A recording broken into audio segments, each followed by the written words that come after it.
My husband had been unreachable for almost 3 days. He said, "I won't reply for a while." but my concerns were growing. I thought I should contact the police soon. Just as I was thinking that, I got a call from one of my subordinates. "Ma'am, your husband passed away in an accident." Huh? Why did she call me? I couldn't think about that right now. I hurried to the hospital. There, I saw my husband's unrecognizable body. My name is Harper, 28 years old. I got married 2 years ago and live with my husband while working at an IT company. We want to have children someday, but not yet. My husband's name is Christopher, 2 years older than me. He is very dedicated to his job. Just the other day, there was talk of him getting a promotion. That day, as soon as he got home from work, he happily rushed up to me. "Harper, listen, I might get a position soon." "Really? That's amazing." "Yeah, I'm so happy.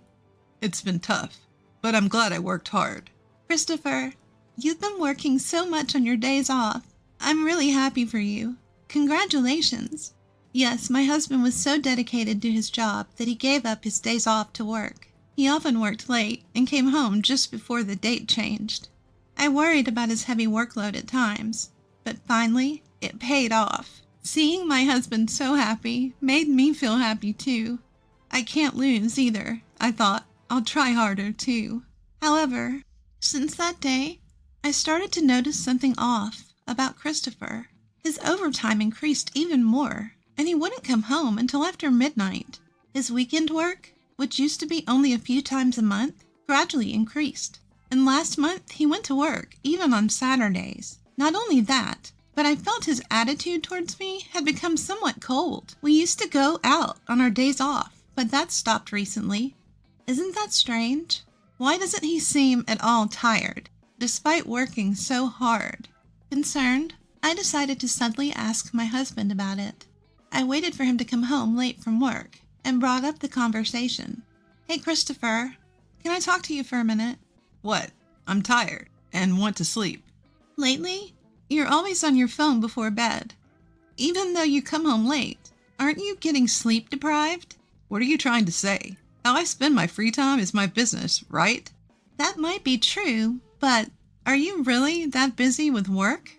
At my question, his expression stiffened for a moment. Not missing that, I pressed him further. "I understand you have a lot to do since you got promoted, but isn't it too hard? You have too many weekend work days. And isn't it bad for the company to overwork employees?" "I have no choice. I'm not doing overtime and weekend work because I want to." "But isn't it too much?" "You don't understand my job, Harper, do you? Don't butt in when I'm tired from work." With that, Christopher left the living room. After that, my uneasy feelings didn't go away. Then one day, I usually commuted by car, but on my way home from work, I got into an accident. I was rear-ended by another car and taken to the hospital by ambulance. I had bruises all over my body. After several tests to be safe, I was told to stay in the hospital for a few days. To have a change of clothes brought to me, I called my husband. However, no matter how many times I called, he didn't answer, and he didn't reply to the messages I sent. He should be done with work by now, so why? Until now, we could at least exchange messages during his overtime. I kept calling him every few minutes, and it finally connected an hour later. As I tried to explain the situation, he let out a big sigh. Ugh, you're so persistent. Can't you tell I'm working overtime if I don't answer the phone? I'm sorry, but that's not the issue right now. Huh? What do you mean? Actually, I got into an accident on my way home, and I'm in the hospital now. My whole body hurts, but they said there's no life-threatening injuries. An accident? Ugh, what a pain you're causing. I involuntarily let out a, "Huh?" at his unexpected response.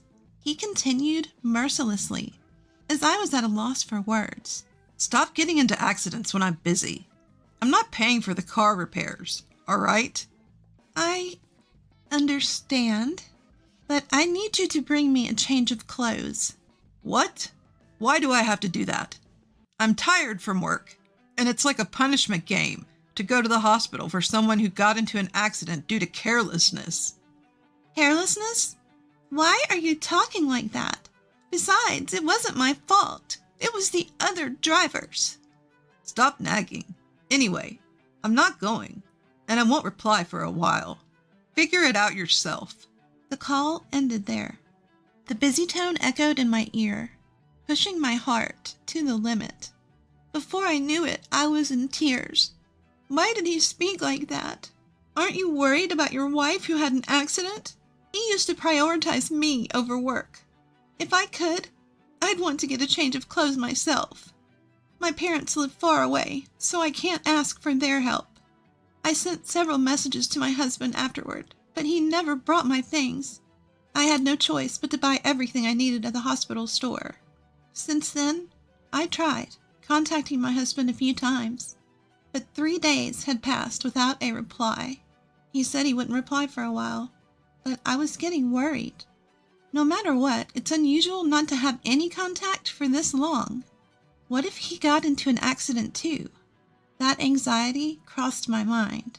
That's when I heard a knock on the hospital room door. When I responded with yes, my coworker Jasmine, who I usually get along with, came to visit me. Jasmine, you came! Thank you! I was surprised when I heard you had been in an accident after I contacted you since you hadn't been at work for a while. It's not a big deal. Just some bruises and a broken bone. It's more than enough. But I'm glad. You seem to be doing well. For a while, we chatted and laughed about trivial things. As visiting hours were ending, Jasmine started to get ready to leave.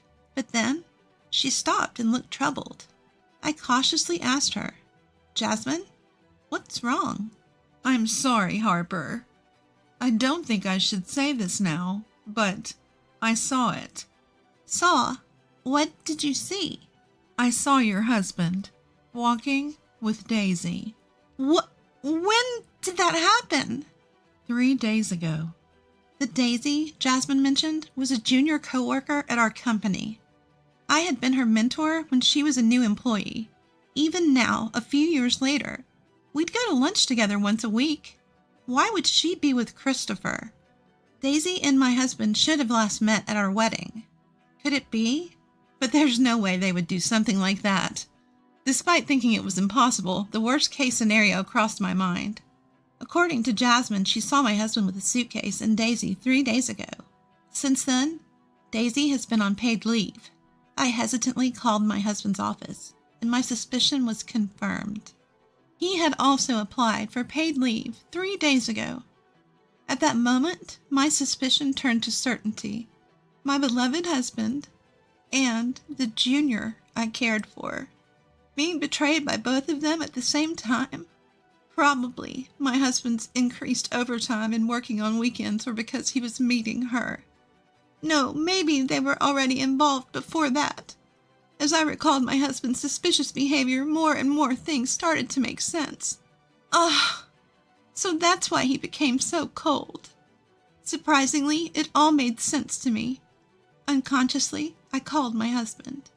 I hardly contacted him these past few days, thinking he wouldn't respond anyway. He probably wouldn't pick up after just a few attempts. But I couldn't just let him do as he pleased. I kept ringing his phone until he answered. 30 minutes after I started calling, my husband finally answered, sounding annoyed. What's your problem? I told you I wouldn't answer for a while. Why? Are you so busy that you can't even answer a call from your wife? Of course, I'm working every day. Even though you're on paid leave until tomorrow, what kind of work are you doing? Assuming he hadn't been caught yet, my husband hesitated for a moment. Still thinking he could deceive me, he quickly started making excuses. What are you talking about? I didn't take any paid leave. No use playing dumb. I already confirmed with the company. No, well, actually, I just suddenly wanted to take it easy. I've been relaxing at home these past few days. Oh, really? With Daisy? Even preparing a suitcase? I already know everything. Just confess. I couldn't help but raise my voice. Then my husband, realizing he couldn't hide it any longer, revealed his true colors. Ah, so you found out.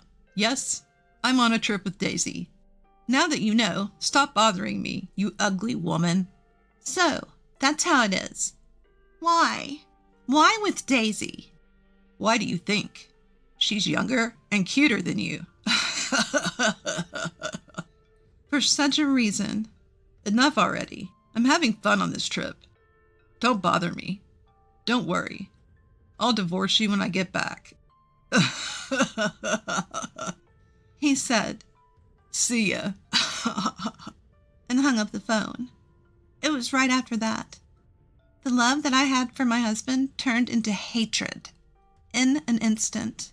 I can't forgive him. To be betrayed in such a terrible way? I won't let them have their way.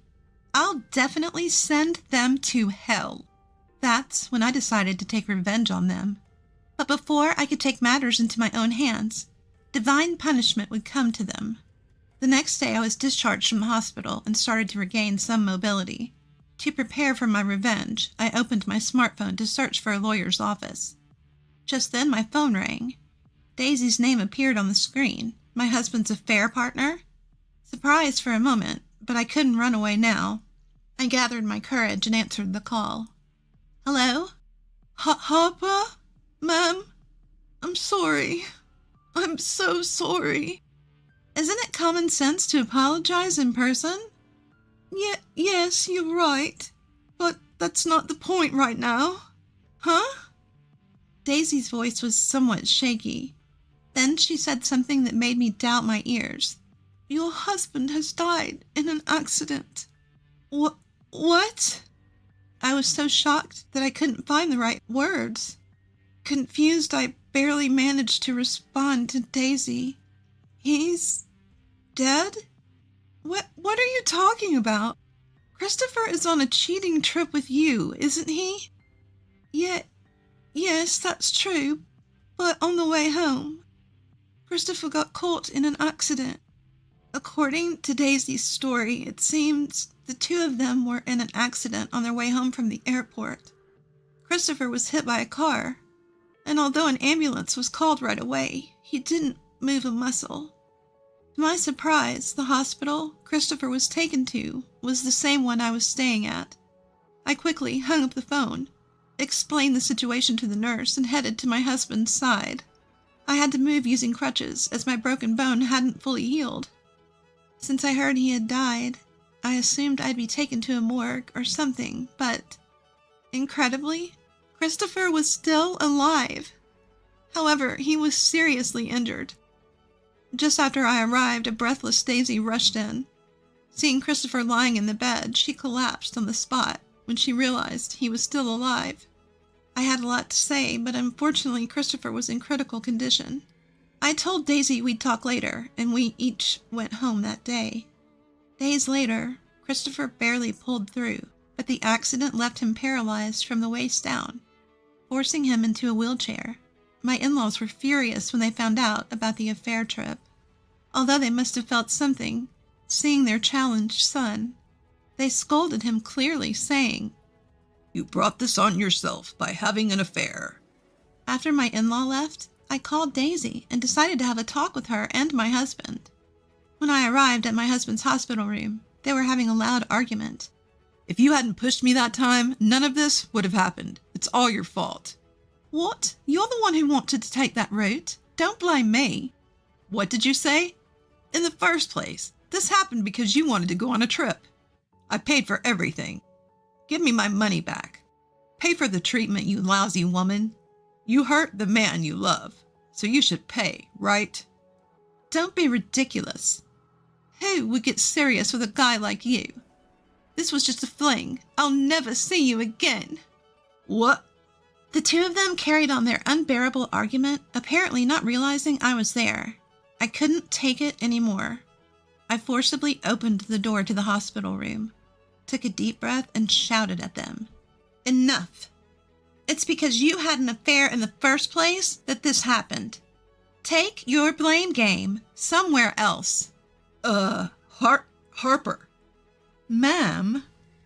Finally realizing I was there, their faces quickly stiffened. Ignoring their confusion, I continued. How can you still argue in a situation like this? Do you even understand the situation you're in now? Christopher was the first to answer that question. Harper, don't worry. I'm breaking up with this stupid woman. So? So I realized that it's always been you for me, Harper. Huh, what are you saying now? We're getting divorced, right? What? I couldn't help but burst into laughter at my husband's dumbfounded expression. Didn't you say it? When I get home, we'll get a divorce, or what? Now that you've fought with your affair partner, you want to stay married to me. Are you an idiot? There's no way I'd spend my life with a piece of trash like you. Harper, why? Didn't you love me? Don't mess with me. Who betrayed that love first? It was you. After all that talk about getting a divorce, you want to get back together when it's convenient for you? I'm not as cheap as you think. If you understand that, never show up in front of me again. Keep regretting this for the rest of your life, you jerk. My husband was stunned by my yelling. Daisy was pale and trembling. Later, I was discharged from the hospital and decided to stay at my parents' house for a while. After that, my divorce from Christopher was finalized through a lawyer. I demanded alimony from him and Daisy, which they paid in full. Christopher was fired from his job due to this incident. It turned out he'd been using company money for their affair. Adding to his paralysis, he was easily dismissed. All that remained for him was a claim for damages from the company. Finding a new job with his condition would probably be difficult. It didn't take long for word of Daisy's affair with my husband to spread throughout the company. She was met with cold stares and eventually couldn't stand the atmosphere and began skipping work without permission. As a result, I heard she finally submitted her resignation. Now those two will probably never lead a decent life again. Even so, I don't feel sorry for them. This is a disaster they brought upon themselves. As for me, I rented an apartment near my workplace and started a new life. Many colleagues show concern or curiosity, but honestly, my feelings are mixed, and I can't describe how I feel. But such trivial rumors will probably die down soon. Now, I want to enjoy my life without being swayed by others.